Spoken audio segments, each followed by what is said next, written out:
Okay, so I'm going to wait 1 minute after news here. I'm going to wait for this candle to close because it's usually a volatile, unpredictable candle. Once we get a candle closure, then we can actually look for shorts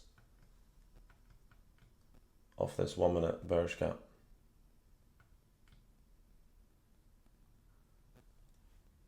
So I'm not going to look for shorts just yet. I'm going to wait to see how this candle closes. And then if it gives us a tap on that fair value gap, then I'm going to look to take shorts. All right, I'm short.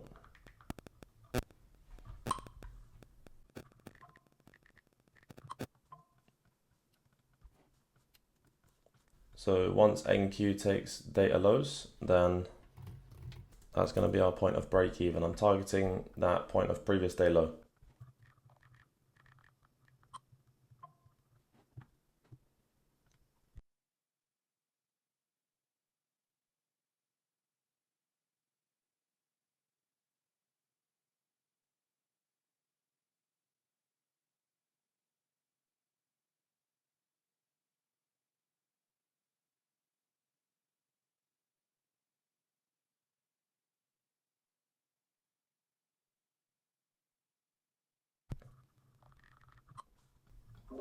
Okay, so I'm moving my stops to break even here as ES has taken data lows. So we have an SMT.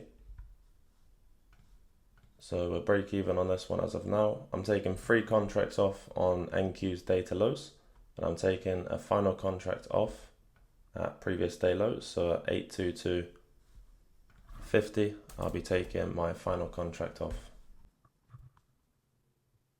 All right, lovely stuff. So let's edit our stops, and that's 77 handles secured so far. So data lows taken, easy 77 handles secured. Take around 80%, so majority of the position off at this point here, guys.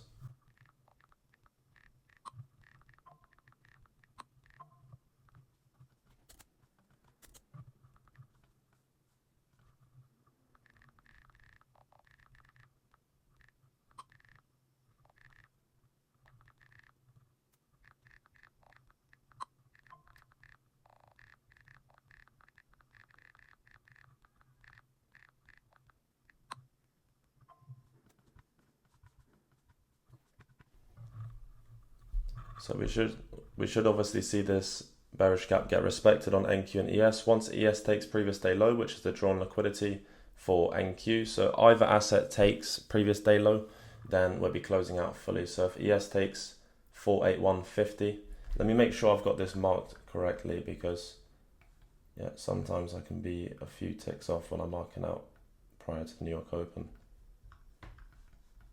Yeah, once ES does take that previous low, I'm going to be closing out of this trade fully on NQ. I'm only running 1 contract, so guys, if you're trading US 100 or you're trading micros, I'll literally be, 85% closed out here.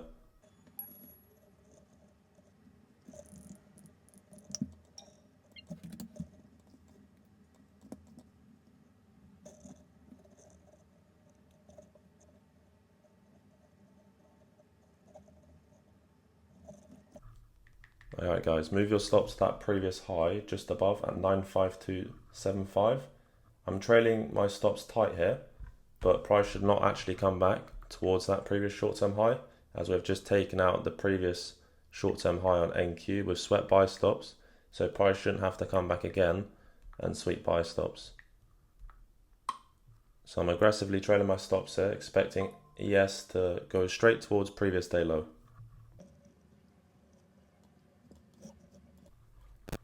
So I've currently got my stop trailed in a 35 handle profit, and it's only 1 contract. I've already closed out 3 contracts across 28 counts.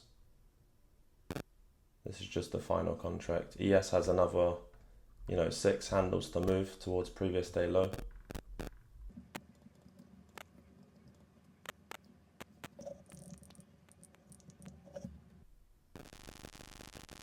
So once we take that short-term low on NQ, I'm going to move my stops to 935.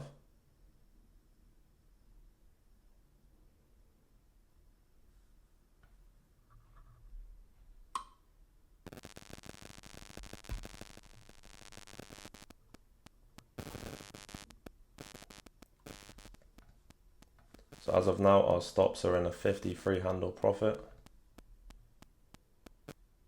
and we should see ES draw towards previous day low.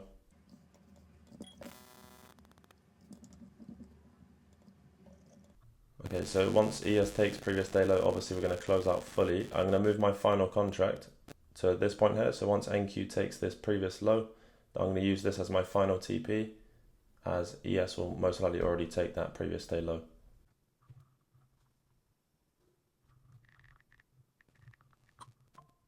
Okay, so I move my stops to 92450. We're extremely close to previous day low, so this is when you aggressively trail your stops.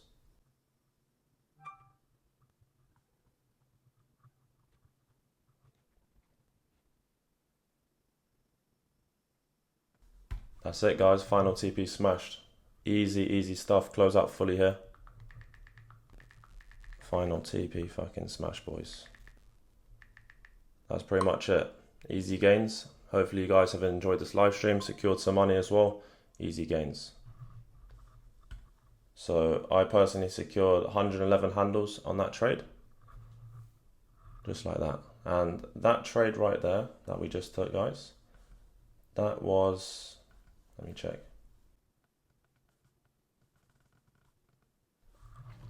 So that trade that we just took there was a 1 to 3.7 risk to reward, which is a very good risk to reward indeed. And we will look to secure obviously 80% of our position off at a 1 to 2.7 risk to reward. And then the final contract I took off at a 1 to 3.7 risk to reward. 111 handles secured. Easy gains. So guys, let's spam some. Someone said I'm not out. Well, we have a bullish SMT on NQ, so I'm fully out once either asset takes the objective. Guys, let's spam the W's in the chat, and also how much money you made today as well. So spam the W's in the chat, guys. We are up on the week massively. Will you be trading the PM? Well, obviously once I secure gains on the day, I never trade again. So I'm not going to take another trade, and it's vice versa for when I take a loss. My max amount of losses is 2 losses. Once I take the first loss, then I fully reevaluate to see where I'm going wrong. And then the second trade I take is either with half position size or it's a clean setup. And after that, I'm not going to take any more trades.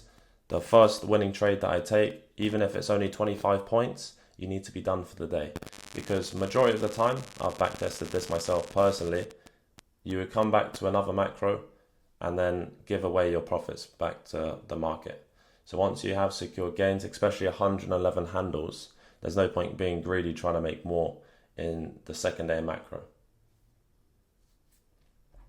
Because majority of the time, the move happens in the first AM, and then any other macro after.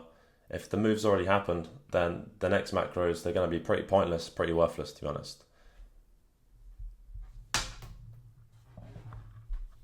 Alright guys, so I'm going to wrap up this live stream. Hopefully you found value out of this stream, and I'll catch you guys for our stream tomorrow inside of the AM session as well. Someone also mentioned that, do you want me to backtest this trade? Just kind of explain it a little bit so you guys get more of an understanding of why we took this trade. If you want that, then I can do that quickly as well. Back-to-back winning weeks. Why are you laughing?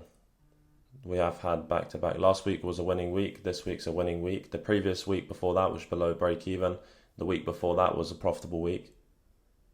Are you going to post how much you made? Yeah, I'll post this one out on Instagram. I've already sent it off to my editor. So yeah, so obviously breaking down this trade, as you guys want to see it quickly. So you can see here that bearish PD arrays are getting respected and bullish disrespected.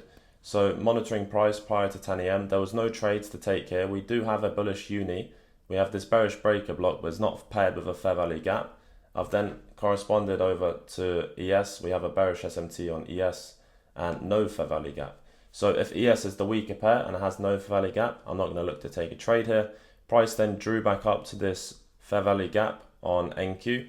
Then we've seen a displacement lower. So this short-term low for price, this is going to be the wick of the mitigation paired with this fair value gap. I marked out the mitigation, and you can see here, I actually marked out the mitigation at one tick wrong, but you can see obviously how algorithmic price is, that at 10:02, it came up for the final tick and it tapped the mitigation literally to the tick, and it went obviously straight to our final TP. And you can see here, this fair value gap is the one that we look to enter off. So we waited for the news at 10 a.m. I did not care the fact that it took the short-term low. That didn't bother me at all. And some people will be thinking this is a sweep of liquidity. It's not.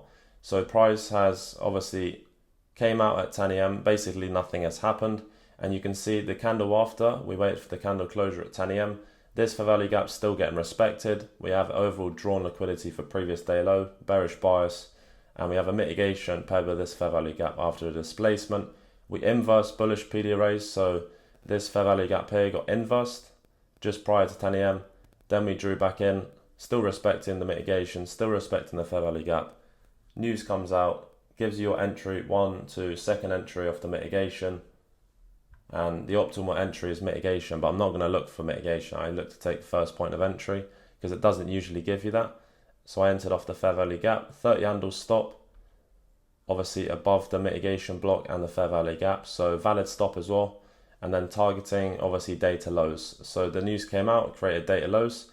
This was our point of break even, and I actually went break even a little bit prior because ES actually took data lows before NQ, and then we went towards break even. And then when price came back up to the fair value gap, took out short-term high. I then trail my stops aggressively towards 951, because once you see an internal sweep of liquidity, such as the short-term high here for price, trading back into that fair value gap, that is buy stops already swept. So that should be enough of a move for price to draw towards final TP, and then you can start to trail your stops aggressively. Usually I like to trail my stops 2 short-term highs or short-term lows behind, depending whether I'm long or short, but that depends on the overall scenario. Someone asked what is data lows. So the news at 10 a.m. or any type of news, the wick candles high or low, that's going to be data highs. So data highs, obviously 10 a.m. news, you can see here, this is data highs and this is data lows. So people call it data, it's just news highs and news lows. So the news candle on the 15-second or the 30-second or 1 minute time frame, that's going to be your data highs and data lows. So hopefully you guys found value from this stream and understand the trade that we took today, secured some easy gains. I'll speak to you guys tomorrow for that AM session. Have a great rest of your day, guys.